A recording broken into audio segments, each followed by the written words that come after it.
Assalamualaikum. Selamat pagi. Berjumpa lagi kita hari ini dalam sesi sembang santai saya berkenaan dengan ilmu emas. Okey. So kepada yang belum mengenali saya Nur Asia binti Ismail, merupakan priority dealer public gold yang aktiflah berkongsi berkenaan dengan ilmu emas di platform FB dan juga secara offline lah. Okey.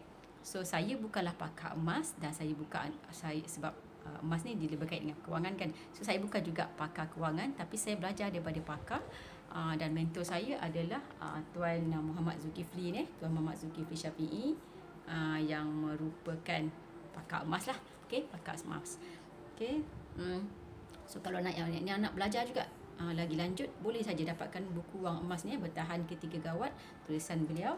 Dan saya juga belajar daripada bermentorkan Tuan Syukur Hashim, iaitu yang lebih dikenali sebagai Maha Guru Emas Malaysia lah. Okey. So insya-Allah ilmu-ilmu yang saya sampaikan ni adalah ilmu yang proven dan boleh diguna pakai oleh semua orang. Sebab pengurusan kewangan ni dan juga emas ni sebenarnya sesuai kepada semua orang. Okey.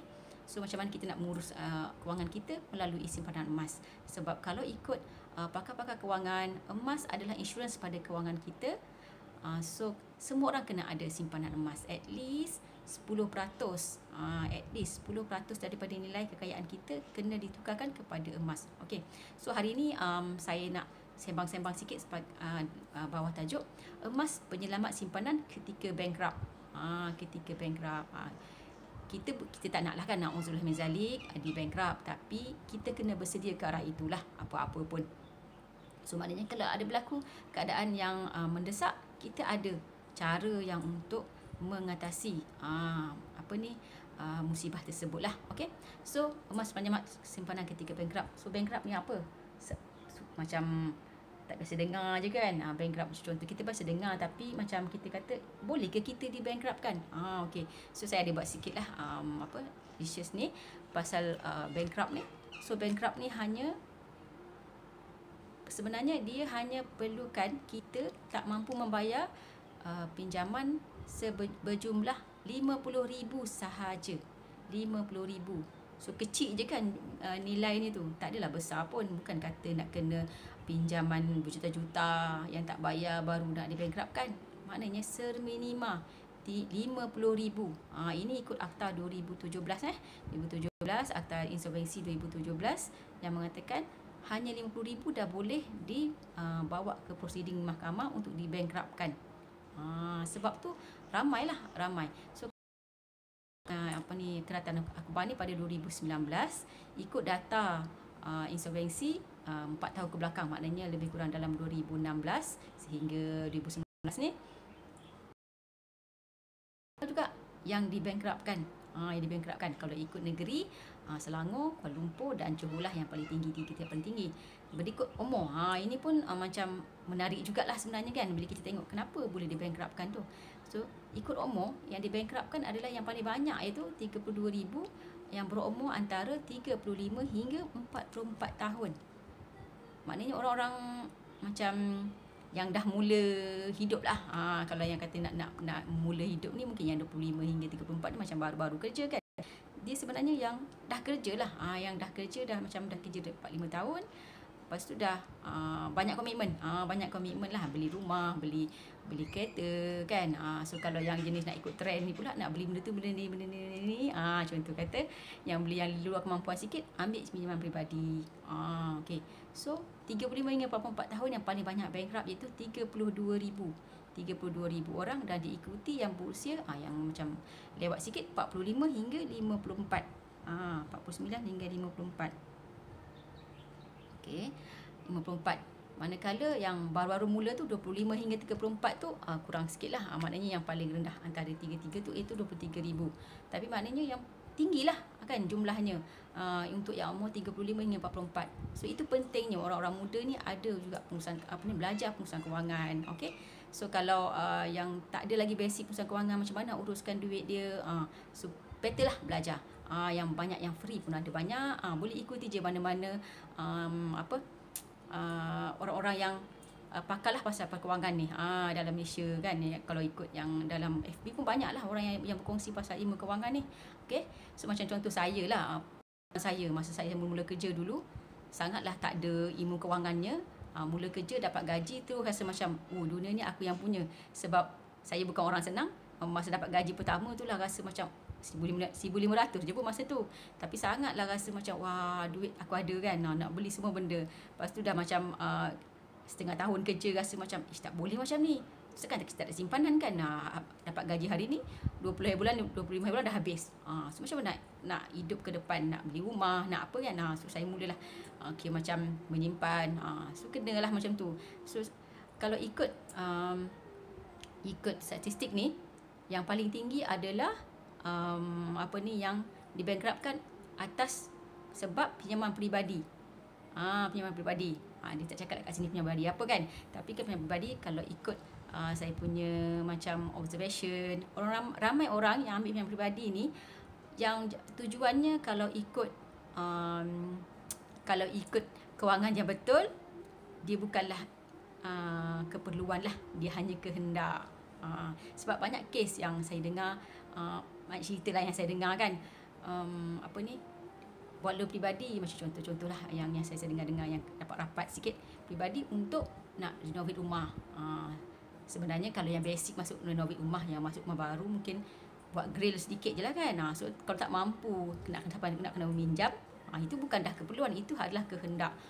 So antara yang paling tinggi adalah pinjaman peribadi. Lepas tu sewa beli kenderaan. Sewa beli kenderaan ni pun kena ada ilmu juga nak beli kenderaan ni. Kalau ikut guru saya, Tuan Zaidi Ismail, dia mengatakan kalau yang seeloknya beli kereta ni, beli kereta yang kita mampu milik secara tunai.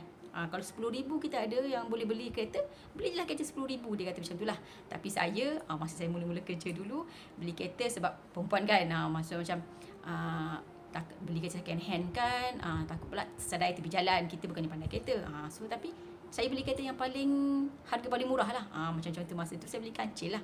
Okay. So kena ada ilmu lah. Apa-apa pun berbalik pada ilmu. Janganlah ikut trend lah semasa. Dalam atas ni punya keratan ni pun ada mengatakan lah, dia kata Jawatan Insolvensi kata janganlah ikut trend. Kita hidup jangan ikut trend. Kalau ikut pengurusan kewangan pun kita kena hidup bawah kemampuan, bukan ikut kemampuan. Kalau kita mampu, kalau kita gaji kalau kita gaji 5,000, janganlah hidup dengan gaji 5,000 sebenarnya. Kita hiduplah gaji, contoh kata 3,500 ke. So 1,500 kita boleh buat simpanan untuk long term lah. Nak beli rumah apa lagi kan, untuk deposit rumah. Nanti kalau yang belum kahwin, nak kahwin. Yang ada anak, untuk simpan anak-anak kan, untuk pendidikan ke, dana persaraan kita sendiri kan.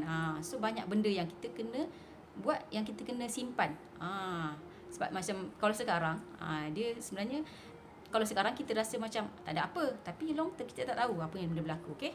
So saya beli kenderaan dan ikuti pinjaman perumahan lah. Diikuti oleh pinjaman perumahan sebanyak 13,000 dan juga 9,000. Tangkap kredit pun ramai juga yang dikenakan bankrupt ni. So kalau bankrupt ni sebenarnya banyak lah kita punya kesusahan lah akibat bankrupt tu. Akaun bank kita dibekukan, kita punya contoh ada akaun saham ke, ASB ke, KWSP, semua beku. So tak boleh nak buat berurusan dengan bank. Ada saya baca katanya insolvensi akaun bank yang terhad lah, dia punya fungsi tu, itu sahaja. Lagi satu tak boleh keluar negara. Nak keluar negara pun tak boleh. Okay. So banyak kesusahannya bila dibankruptkan ni. Bila kita baca, yang saya baca ada seorang ni kata dia macam pelarian di negara dia sendiri. So tak boleh buat apa-apa. Okay. So tapi dengan adanya simpanan emas, maknanya kita dah backup sebelum kita bankrupt ni. Sebelum kita contohlah kita tak ada anak nombor sebelah kan, maknanya kita cerita bila kalau kita dibankruptkan, maknanya kita tak ada simpanan emas, kita boleh buat boleh menggunakan emas lah untuk kehidupan. Boleh jual, nak jual semula, nak pajak ke apa ke. Tapi pajak kena ada ilmu jugalah. Tak boleh pajak lah di arah non-bank sebab dia ada dalam sistem bank. Okay. So kalau nak jual tu maknanya tak kisahlah jual siapa-siapa kan. Jual ke orang ke, jual dekat macam contoh ke saya di public gold, jual public gold tak ada masalah lah. Tapi kalau pajak tu kena pajak lah ikut yang tak ada dalam simpanan ni. So pilih juga. Emas tu kena pilih. Emas apa yang macam contoh kata ada akaun emas di bank kan. Yang tu sebab dia dah tie dalam yang tu maknanya tak boleh lah yang tu. Kalau yang tu pun mungkin dibekukan lah nanti, sebab dia ada dalam sistem bank, macam akaun bank juga. Okay. So macam contoh public gold, sebab public gold ni tidak tertakluk pada akta bank negara. Dia bukan institusi kewangan, dia adalah kira macam pengeluar dan penjual emas saja. Dia tak ada tertakluk pada bank negara punya akta, dan tak ada masalah. Boleh saja nak simpan dalam akaun gap. Nak beli fizikal pegang sendiri pun lagi bagus lah. Okay. So memang sangat convenient lah bila ada emas ni. Sebab bila ada duit, kita tak boleh, kalau contoh dah di bankrupt ni, bila ada duit tak boleh nak masuk dalam bank kan. So mana kita nak simpan duit tu? Simpanlah dalam bentuk emas. Sebab kalau kita simpan duit banyak-banyak sangat pun, macam contoh kata kita berniaga kan, dapat duit tapi tak ada nak buat apa. Sebab ada yang yang pernah konsult dah dengan Cik Zul, dalam buku ni dituliskan, biasanya orang yang bankrupt ni dia ada akaun emas, akaun bank bawah nama isteri dia, macam itulah, maknanya duit tu disimpan dalam akaun isteri. Tapi yang ini isteri dah meninggal, so tak ada akaun, dia tak boleh nak simpan di mana-mana akaun. So duit dia tukar pada emas je lah. Dia tukar pada emas je. So nanti bila apa-apa, dia boleh jual emas tu untuk kelangsungan hidup dia. Dan ada banyak kes lah yang ada emas ni, maknanya bila dia di bankruptkan, duit dia tak boleh nak ambil. So dia boleh pakai emas-emas tu lah. Pakai emas tu untuk jual, untuk kelangsungan hidup. Emas jual sedikit, lepas tu nanti kan apa-apa hal jual lagi. Kalau dan kalau ada duit beli emas lagi. So memang itu dia punya transaksi yang dibolehkan lah, sebab tak boleh dah transaksi dengan bank. Okay. So macam mana nak mula simpan emas ni? Sangat senang sangat senang. Okay. Sangat senang lah dengan public gold ni. Okay, ini satu fakta lagi lah yang saya nak sharekan jugalah. So sebab emas ni pemilik dia tak perlu isytihar pada kerajaan. Memang tak perlu. Tak ada dalam mana-mana sistem kewangan kita beli ke apa ni. Yang paling ninya, kalau untuk pengetahuan tuan-puan, contoh saya pun tak tahu sebenarnya berapa tuan-puan punya contoh tuan-puan membeli under saya tak tahu pun berapa tuan-puan punya emas yang tuan-puan beli. Saya tak ada hak untuk nak masuk ke dalam akaun. Contoh ada akaun emas, saya pun tak ada hak nak masuk dalam akaun emas tuan-puan, nak tengok berapa tuan-puan ada dalam tu. Contoh kalau beli yang fizikal, kalau bukan melalui saya lah, maknanya contohnya bukan suruh saya yang beli, yang lockkan. Contoh kata nak beli 10 gram hari ni, tapi puan-puan beli sendiri, lock sendiri. Sebab semua pembelian public gold ni dia online semua. So puan-puan lock sendiri. Saya tak tahu pun tuan-puan beli 10, contoh puan beli 10 gram hari ni, saya tak tahu pun tuan-puan beli 10 gram hari ni. Nanti bulan depan, bila saya dapat komisen, saya tahulah tuan-puan beli, contoh kata 10 gram tu hari ni 2,500, puan-puan beli 2,500. Tapi saya tak tahu tuan-puan beli apa, item apa, beli gap ke, beli akaun emas ke, beli apa, saya tak tahu. So semua itu jadi rahsia diri sendiri, dan kekayaan tuan-puan selamat di tangan tuan-puan sendiri. Kecuali lah yang memang tak boleh nak berurusan online ni, tapi yang tu pun saya ajar secara sedikit-sedikit lah, macam mana cara dia boleh beli sendiri, supaya dia boleh berdikari akhirnya, supaya dia lagi kekayaan dia tu menjadi rahsia dia sendirilah. Okay. So itu tidak disita jika seseorang itu juga diisytiharkan muflis. So tak disita, jangan risau. So simpan je, pegang je sendiri. Tapi kalau maknanya tak dipegang diri sendiri ni, satunya kalau kita tak beritahu pada sesiapa, macam contoh kata tak beritahu, kalau isteri tak beritahu pada suami, kalau suami tak beritahu pada isteri, dia simpan, kok tiba-tiba meninggal, yalah kan, kita ni kan bakal jenazah kan. So tiba-tiba meninggal, kalau tempat kita simpan tu pelik sangat, emas tu tinggal kat situ je lah. Tak ada siapa yang boleh gunakan, dapat manfaat daripada emas tersebut. So kena beritahulah juga. Okay. So lagi satu cerita je, ada yang kata sangat kreatif lah, dia simpan emas dia tu dalam akaun. Okay. So isteri tak tahu dia simpan dalam akaun. Akaun rosak, so isteri dipanggil mekanik lah untuk baiki akaun tu. Selamatlah emas tu. So akaun dengan tuan-tuan ialah mungkin mekanik tu yang tak berapa jujur kan. So dia selamat macam tu. So kena bagi tahu. Sebab dia tak ada di mana-mana, bukan dalam mana-mana, kira macam dalam mana-mana senarai kan. So tak ada. So okay. So macam mana nak beli emas ni kalau kata nak mula emas? So dia nak mula emas dengan public gold ni sangat senang lah. Bermula pada RM100 dah boleh beli. Okay, dah boleh beli. Kalau akaun gap lah, yang akaun gap tu, yang ujung salin nombor 3 tu dah boleh beli. 100 dapatlah 0.3 something hari ni. 0.3 XXX sehingga 4 titik perpuluhan 4 titik perpuluhan, dan cara ni adalah dah dipatuhkan syariah dah. Semua cara pembelian emas di public good adalah patuh syariah dikeluarkan CJ patuh syariah oleh Money Advisor. Okey, boleh simpan melalui akaun emas. Akaun emas tu maknanya macam akaun bank. Public good tolong simpankan emas tuan-puan. Tapi kalau cukup 85 gram, benda tu sebenarnya emas tu milik tuan-puan, tapi public good tolong simpankan. Jadi 85 gram dah cukup hal, kena keluarkan lah zakat. Public good tak keluar zakat, dia tolong simpankan sahaja. Percuma, tak ada charge walaupun RM1 satu tahun pun tak ada. Kalau orang yang jenis yang rasa macam dia careless lah, tak boleh lah, nanti hilang lah kalau dia pegang kan, tak mana-mana letak kan.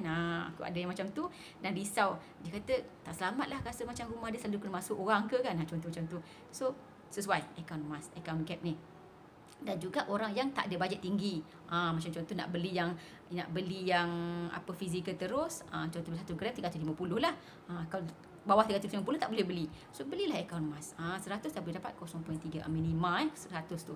Okey. So kalau ikut bayaran penuh, maknanya bayaran penuh ni beli terus. Boleh beli yang 1 gram, ada 5 gram, 5 dinar, apa semua boleh beli. So harga ikut dalam website public good lah. Okey, so kalau contoh hari ni harga untuk akaun gap tu RM251 1 gram. So tapi kalau yang untuk bayaran penuh ni boleh tengok dalam website. Untuk item-item yang bukan retail purchase, harga je berubah 20 minit sekali. So kalau yang rasa macam boleh komit tapi tak ada bajet banyak, boleh komit. Macam contoh kata dia ada bajet 100 lebih je 1 bulan, boleh beli bayaran yang cara kedua ni, bayaran mudah tu 4 kali atau 10 kali. Contoh bulan ni sampai 24 rasa macam tu, tak ingat 24 ke 23, 24 ada promosi lagi yang beli 1 dinar bayar 10 kali. So dalam 100 lebih sajalah, dalam RM105, RM1 macam tu, 1 bulan bayar 10 kali. Macam contoh kata bulan ni start bulan 4 sampai bulan berapa, 10 kali lah. Bulan 4 maknanya habiskan 10 kali terus boleh dapat dinar tersebut. Sekarang senang saja, tak payah pergi branch pun untuk dapatkan, untuk nak collect benda tu. Semuanya boleh dipostkan. Post pula murah sahaja, RM10 postnya ke rumah. Okay, RM10 sahaja untuk item yang bawah daripada 20 gram ataupun 5 dinar. 5 dinar ni 21.25 gram. Ke bawah boleh post RM RM10 sahaja di Semenanjung Malaysia di Semenanjung Malaysia. Kalau yang di Sabah Sarawak tu ada beza sikit. Okey, so 10 gram saja, tunggulah dekat rumah. Okey, kalau KPI sekarang dalam seminggu macam tu lah boleh dapat. Tapi jangan yang pre-order. Kalau yang pre-order tu macam contoh yang sebelum ni ada keluar yang gambar Kaabah tu, dia lama sikit lah yang tu, sebab yang tu pre-order kan, dia baru nak buat, orang order baru buat. Okey, lambat sikit. Kalau yang biasa-biasa ni item 1 dinar, 5 dinar, 10 dinar ni, insya-Allah seminggu dah boleh dapat lah tuan-puan. Okey. So dan post tu pula berinsurans. Kalau ada apa-apa hal berlaku, customer tak dapat emas tersebut, public good akan gantikan. Sebab ada insurans. So tak perlu risau lah. Sebab kalau contoh masa-masa COVID ni sebenarnya nak queue, sebab untuk dapatkan ambilkan item kita di public good, branch public good, kena lock lah, maknanya kena buat appointment. Dan kalau contoh yang duduk dekat area-area saya ni kan, nak kena collect dekat Bangi, Sunway ataupun Ampang, queue-nya lebih pada sebulan. So baiklah yang beli bawah daripada 20 gram tu, buat GIT je, senang. So senang, simpan aja. Tapi kalau yang jenis yang tak nak keluarkan tu, nak simpan je dalam account gap tu, account emas tu, simpan je dalam tu. So tak ada masalah pun. Public good simpankan secara percuma. Okay, so sangat-sangat mudah dan patuh syariah lah, of course. So okay, semua ni berbalik pada kenapa kita kena simpan emas, berbalik kepada kita nak tambah baik tahap kewangan kita. Okay, tambah baik tahap kewangan. Macam contoh tadi bankrupt, kita tak nak jadi orang yang di bankruptkan, kan. Kalau boleh kita nak jadi kaya raya. Nak kaya raya, basic dia apa? Nak kaya ni apa-apa hal pun kena menyimpan. Dia tak ada teknik yang macam apa magic ke apa, tak ada. So kalau baca dalam buku misi bebas hutang ni, so combo 2 ni kena belilah kalau nak tambah baik kewangan sendiri. Baca buku Wang Emas dan juga misi bebas hutang ni. Baru insya-Allah bila baca dan apply. Kalau baca sahaja untuk jadi ilmu saja tak apply, tak jadilah juga. Sebab benda ni kena apply lah. Okey. So bila baca dan apply, insya-Allah tahap kewangan tuan pun akan lagi jadi baiklah. Okey. So basicnya, sebabnya basic, semua basic pada pasal kewangan kita ni kena ada simpanan. Simpanan. Jadi simpanan tu sebenarnya dia berbalik pada pula kita kena tahu kita punya kehendak dan juga keperluan. Kalau kita nak ikut kehendak, memang sampai bila-bila kita tak akan ada simpanan lah kalau kita ikut semua kehendak kita. Sebabnya kita punya kehendak unlimited, sedangkan kita punya pendapatan limited, kan? Okey. So setakat itu sahaja. Siapa nak dapatkan buku ni boleh tengok nanti dalam saya punya link. Saya bagi link lah untuk nak dapatkan buku ni. Okey. So semoga ada manfaatnya. Kalau ada sebarang persoalan nak tanya berkenaan dengan ilmu emas lagi, kalau nak WhatsApp tanya saya, boleh saja WhatsApp saya di link tersebut nantilah, boleh tengok dekat link tersebut. Okey. So assalamualaikum warahmatullahi taala wabarakatuh.